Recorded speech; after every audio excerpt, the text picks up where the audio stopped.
Right, hello everybody and welcome to episode 23 of the Hull City Career Mode here today, getting this series back underway now. 2 episodes today. I'm very, very pleased about that, and I want to get this series properly back underway and caught up now.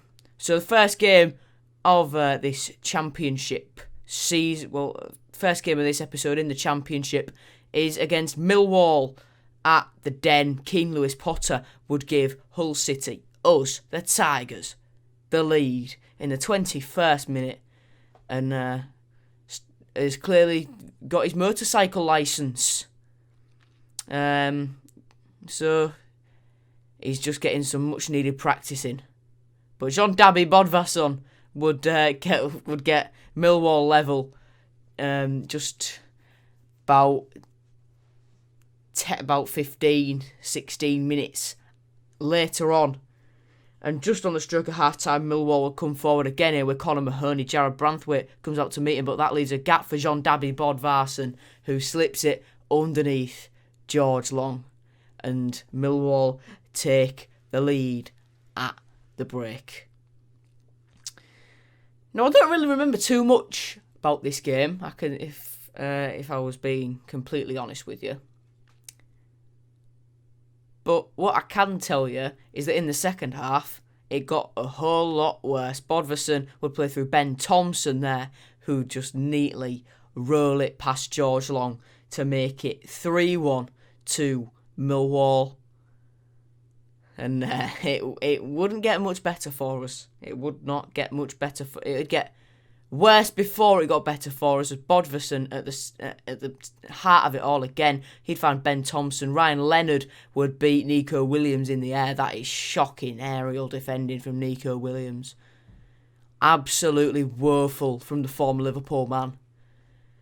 And Millwall make it 4-1.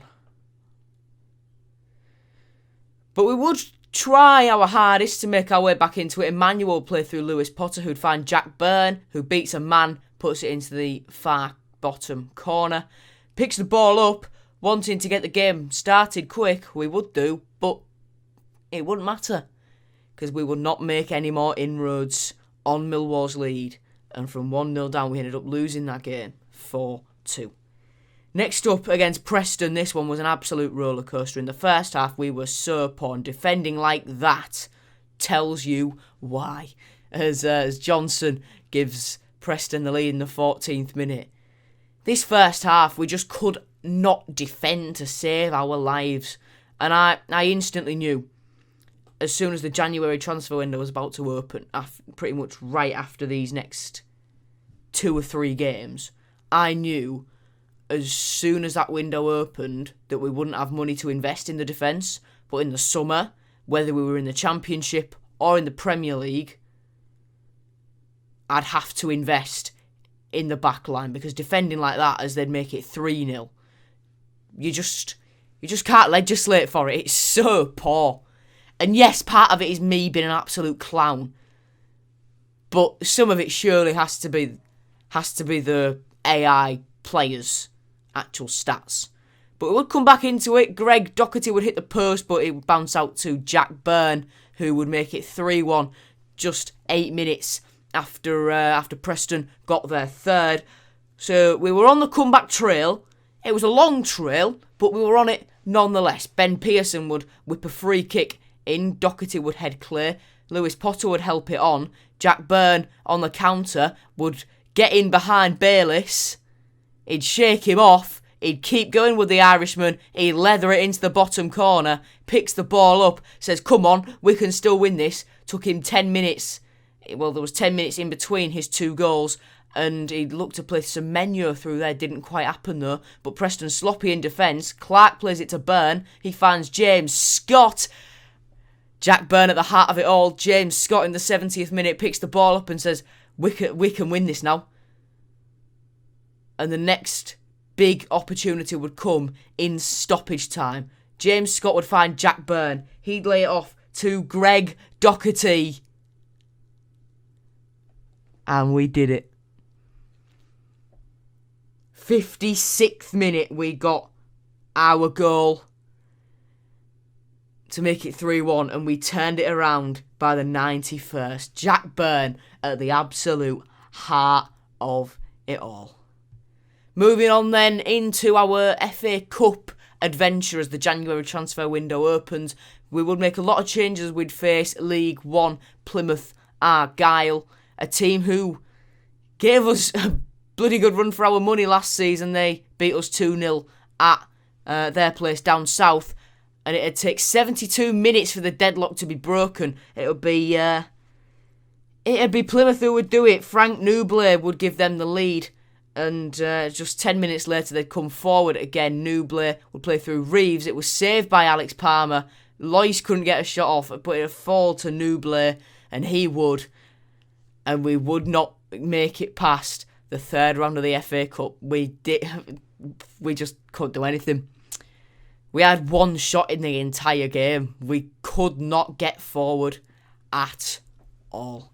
Anyway, loan offer here for one of our youngsters, James Harper. He's heading out on a short-term loan. And here, I thought, we need a backup striker if we're playing a 4-4-2 as we are now. So I brought in this man, Dan Heymans, free agent, 22 years old, 71 rated, central attacking midfielder / centre forward. Easily got the attributes to be a striker in this team. So I'd set him on a striker development plan in hope that we'd found ourselves a new backup number 9, as both Semenyo and KLP were starters in this team.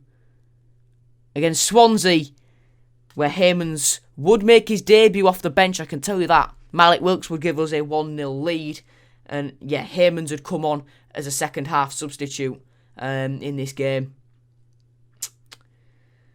He felt alright to use as a player. Keane Lewis Potter makes it 2-0, though he feels better than Dan Heymans. He's fantastic. Get Keane Lewis Potter firing, and he doesn't stop, ladies and gents. I can tell you that.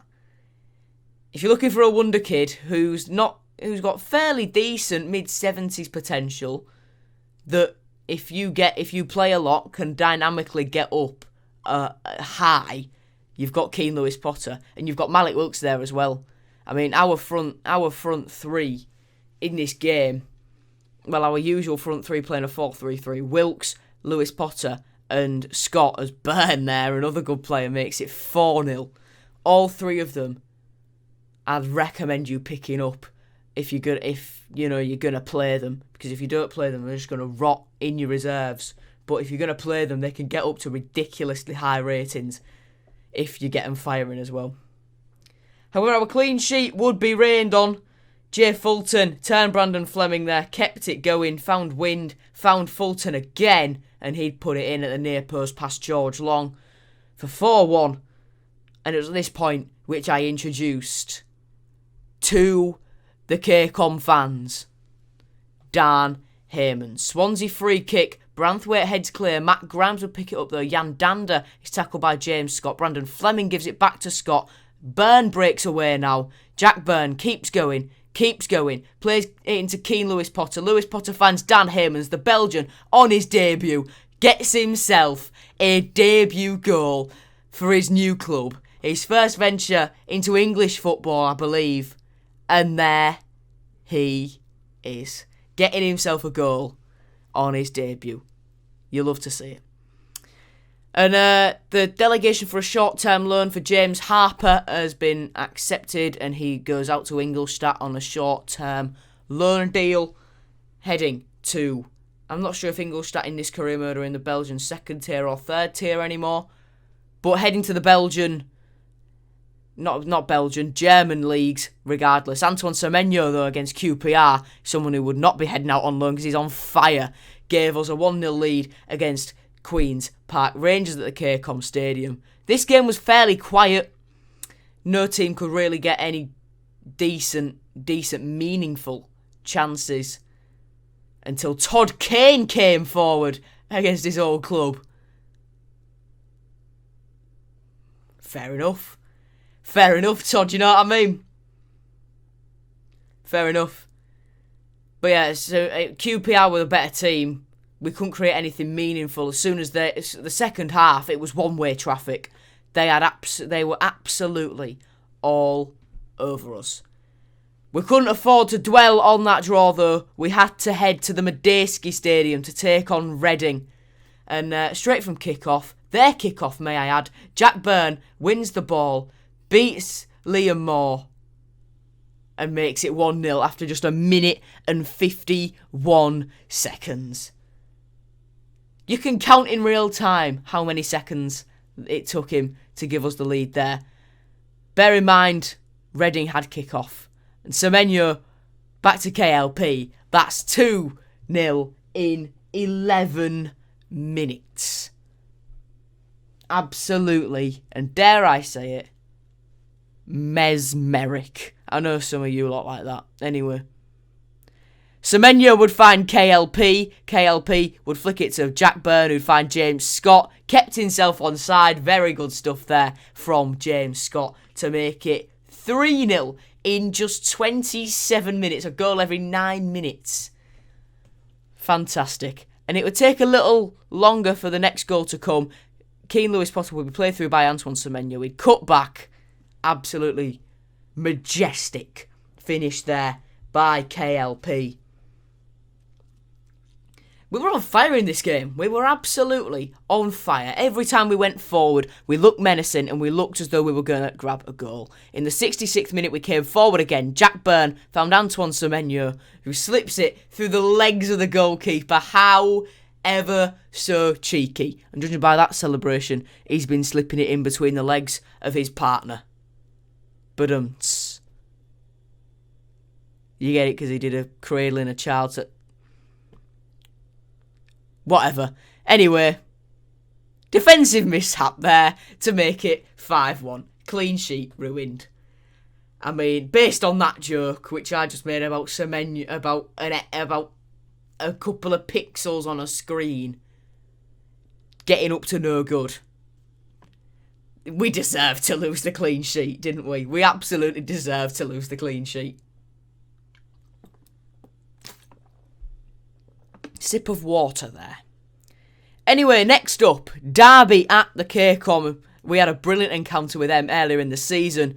And after 22 minutes, Jack Marriott would make it 1-0 to the Rams. In this game, we were absolutely nowhere again. We were absolutely nowhere. From minute 1 to minute 90, Derby were absolutely all over. That's a brilliant tackle by Jared Branthwaite, though. Just a shame. Batty lost absolutely everything. That every bit of good work Jared Branthwaite did, it all went down the pan. And John Ibe would make it 2-0. Remember him? Remember him? Wayne Rooney, no longer a player in this career mode, a manager solely of Derby, leading his team to absolute glory here. And Dwayne Holmes would make it 3-0 just after the break. You know, it's fine. It's fine. Derby deserved it. We were nowhere in this game. Jack Marriott and co were running rings round us, and Jordan Ibe would make it 4. Jesus Christ. It is actually quite disappointing, this, isn't it? We've let Jordan Ibe score twice against us. That's very embarrassing. That's very, very, very embarrassing. Regardless, we would come forward. 68th minute. James Scott to Dan Heyman's. 69th minute. That's topical based on that Semenyo joke anyway. Yeah, that was great. Dan Heyman's grabbed his goal, and then Jack Byrne would come forward on the counter-attack, and Byrne would pop the ball past David Marshall and into the back of the net. So we're making it a little bit less embarrassing for ourselves at this stage. Until Josviak skinned us all. Left our defence in ruins and put it past George Long. Yeah, we were nowhere in this game, and Derby 100% deserved to win. Anyway, thank you very much for watching this episode of the Hull City Career Mode, guys. Very much hope you enjoyed it. And tune in next time for no more Antoine Semenyo sex jokes. Goodbye.